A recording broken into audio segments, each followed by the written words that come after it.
Hello everyone, welcome back to my channel. आज हम बनाएंगे वेजिटेबल चीज़ सैंडविच।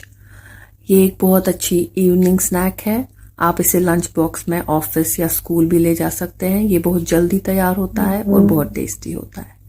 चलिए इसको बनाना शुरू करते हैं। इसके लिए मैंने जो बटर यहाँ पे लिया है ये अमूल का हर्ब्स एंड गार्लिक बटर है। अगर आपके पास ये अवेलेबल ना हो तो आप सिंपल बटर भी ले सकते हैं। उसमें थोड़ी सी इटालियन सीजनिंग और क्रश्ड गार्लिक ऐड करें तो उसका टेस्ट बिल्कुल इसी तरह का आ जाएगा। अगर आप वो भी नहीं करना चाहते तो आप सिंपल बटर भी यूज कर सकते हैं। ये आपकी अपनी चॉइस है। तो अब मैं एक ब्रेड का स्लाइस लूंगी और इसके एक तरफ से मैं ये बटर अच्छी तरह से लगा लूंगी।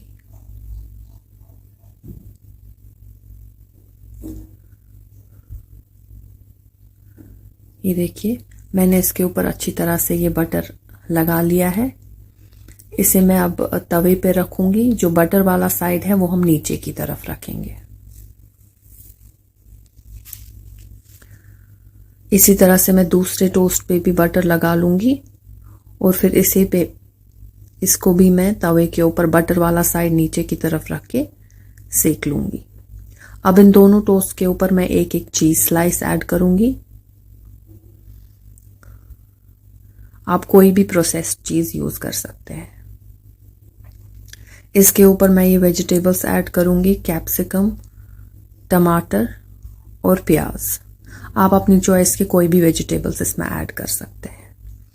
अब और एक टोस्ट मैं लूंगी और इसके भी एक साइड से मैं बटर लगाऊंगी और इसको इस सैंडविच के ऊपर रख दूंगी। बटर वाला साइड हमें ऊपर की तरफ रखना है ताकि जब हम इसको पलटे तो बटर वाला साइड नीचे की तरफ आए और ये अच्छी तरह से सेक जाए। अब एक तरफ से ये अच्छी तरह से सेक चुका है तो मैं इसको पलटूंगी और दूसरे साइड से भी इसको सेम गोल्डन ब्राउन कलर आने तक हम इसको पकाएंगे।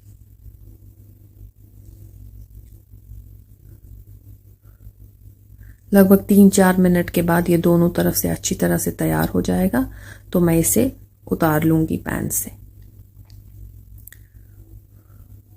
अब एक नाइफ की हेल्प से मैं इसको बीच में से ट्रायंगुलर शेप में काटूंगी। आप किसी भी शेप में काट सकते हैं या एज सच भी आप इसको एंजॉय कर सकते हैं।